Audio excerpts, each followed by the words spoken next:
नमस्कार।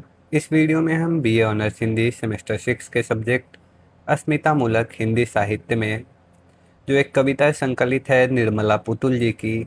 कविता का शीर्षक है कहाँ हो तुम माया। इस कविता को पढ़ेंगे। इसकी सरल व्याख्या मैं आपको बताऊंगा। आप अपनी स्क्रीन पर जिस महिला की तस्वीर देख रहे हैं वो निर्मला पुतुल जी हैं। बीते 1-2 सालों में आपने इन्हें अपने सोशल मीडिया पे ज़रूर देखा होगा। अ, हिंदवी, नई धारा आदि जितनी भी पत्रिकाएं हैं उसके जो वार्षिक उत्सव होते हैं उसमें ये आमंत्रित कवयित्री के रूप में बीते 1-2 वर्षों में बार बार देखने को मिलती हैं। इनकी कई कविताएं आपने सोशल मीडिया पे सुनी होंगी। अभी हम जिस कविता को पढ़ने वाले हैं उसका शीर्षक है कहाँ हो तुम माया। पहले मैं कविता की पंक्तियों को पढ़कर सुनाता हूँ, फिर इसका विस्तृत और सरल भावार्थ मैं आपको बताऊंगा। तो आइए वीडियो को शुरू करते हैं। कहाँ हो तुम माया, कहाँ हो? कहीं हो भी सही सलामत या दिल्ली निगल गई तुम्हें? क्या सचमुच इतने लोगों से होकर गुजरी तुम, या वे सब के सब ही गुजरे अनचाहे तुम्हारी जिंदगी से? दिल्ली नहीं है हम जैसे लोगों के लिए। क्या तुम्हें ऐसा नहीं लगता माया कि वह एक ऐसा शमशान है जहां जिंदा दफन होने के लिए भी लोग लाइन में खड़े हैं? झारखंड की धरती संताल, परगना की माटी, दुमका के पहाड़ और काठी कुंद के उजड़ते हुए जंगल पुकार रहे हैं तुम्हें। तुम जहां भी हो लौट आओ माया, लौट आओ। ये छोटी सी कविता है। इसकी मैं आपको व्याख्या बताता हूँ। समकालीन हिंदी कविता में आदिवासी जीवन, स्त्री अस्मिता और विस्थापन की त्रासदी को अत्यंत मार्मिक ढंग से प्रस्तुत करने वाली कवयित्री निर्मला पुतुल की कविता कहाँ हो तुम माया आदिवासी स्त्रियों के शोषण, पलायन और अस्तित्व संकट की करुण कथा है।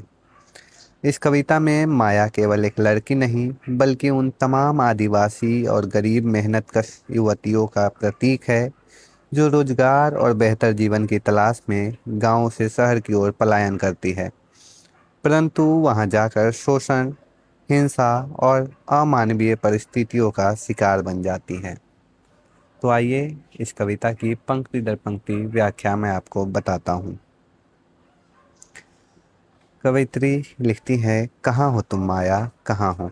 यह प्रश्न केवल किसी व्यक्ति की खोज नहीं बल्कि उस खोती हुई आदिवासी स्त्री अस्मिता की तलाश है जिसे महानगरों की चमक दमक निगल जाती है। कवयित्री आशंका और चिंता में पूछती है कि कहीं हो भी सही सलामत या दिल्ली निगल गई तुम्हें। यहाँ दिल्ली जो शहर है वह केवल एक दिल्ली शहर का प्रतीक नहीं है बल्कि ये आधुनिक शहरी सभ्यता का प्रतीक है जो गरीब और असहाय लड़कियों का शोषण करती है। कवयित्री संकेत करती है कि रोजगार की तलाश में आने वाली अनेक लड़कियां मानव तस्करी, घरेलू मजदूरी, देह शोषण और मानसिक उत्पीड़न का शिकार हो जाती हैं। इसके बाद की पंक्तियों में वे कहती है कि क्या सचमुच इतने लोगों से होकर गुजरी तुम, या वे सब के सब ही गुजरे अनचाहे तुम्हारी जिंदगी से? यहाँ वे स्त्री के शोषण को अपनी कविता में चित्रित करती हैं। इन पंक्तियों में आदिवासी स्त्रियों की विवशता और शोषण का गहरा संकेत है।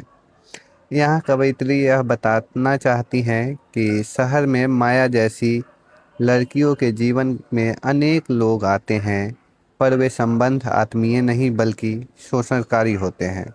अनचाहे शब्द यह स्पष्ट करता है कि लड़की की इच्छा के विरुद्ध उसके जीवन और शरीर का उपयोग किया गया है। इस प्रकार कविता स्त्री शोषण की भयावह सामाजिक सच्चाई को उजागर करती है। इसके बाद कवयित्री लिखती है, दिल्ली नहीं है हम जैसे लोगों के लिए। यहाँ हम जैसे लोग से आशय गरीब, आदिवासी और हाशिए पर खड़े कर दिए गए समुदाय से हैं। कवयित्री के अनुसार महानगरों में संवेदनाएं समाप्त हो चुकी है। वहाँ मनुष्य केवल भीड़ का हिस्सा बनकर रह जाता है, इसलिए वह दिल्ली को शमशान के रूप में यहाँ चित्रित करती हैं। वे कहती हैं जहाँ जिंदा दफन होने के लिए लोग लाइन में खड़े हैं। यह अत्यंत प्रभावशाली रूपक है। इसका अर्थ है कि शहर लोगों की जीवंतता, सपनों और पहचान को नष्ट कर देता है। लोग जीवित रहते हुए भी भीतर से मर जाते हैं, संवेदनाहीन हो जाते हैं। विशेष रूप से आदिवासी लड़कियां वहां अपनी अस्मिता खो बैठती हैं। इसके बाद कवयित्री लिखती है कि झारखंड की धरती, संताल परगना की माटी, दुमका के पहाड़ और काठी कुंड के उजड़ते जंगल पुकार रहे हैं तुम्हें। माया, तुम जहां भी हो, लौट आओ। यहाँ झारखंड, संताल परगना, दुमका और जंगल केवल भौतिक स्थान नहीं है, बल्कि आदिवासी संस्कृति की पहचान और आत्मीयता के प्रतीक हैं। कवयित्री अपनी जड़ों से कट चुकी लड़कियों को पुकारते हुए कहती हैं कि वे वापस लौट आएं, क्योंकि अपनी धरती ही उन्हें सुरक्षा, सम्मान और अपनापन दे सकती है। अंत में वह दोहराती हैं, तुम जहाँ भी हो, लौट आओ माया, लौट आओ।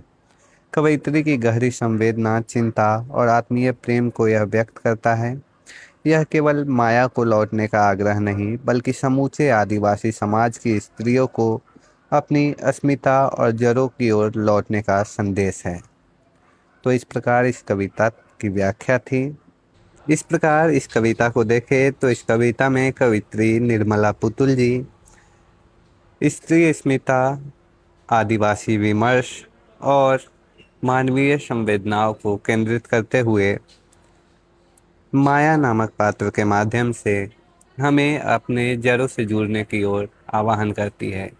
यहाँ केवल माया को लौटने को नहीं कहा जा रहा है, बल्कि खोती हुई मानवीय संवेदनाओं को वो चिन्हित करती हैं और बताती हैं कि आज किस प्रकार से मानव संवेदनहीन हो गया है।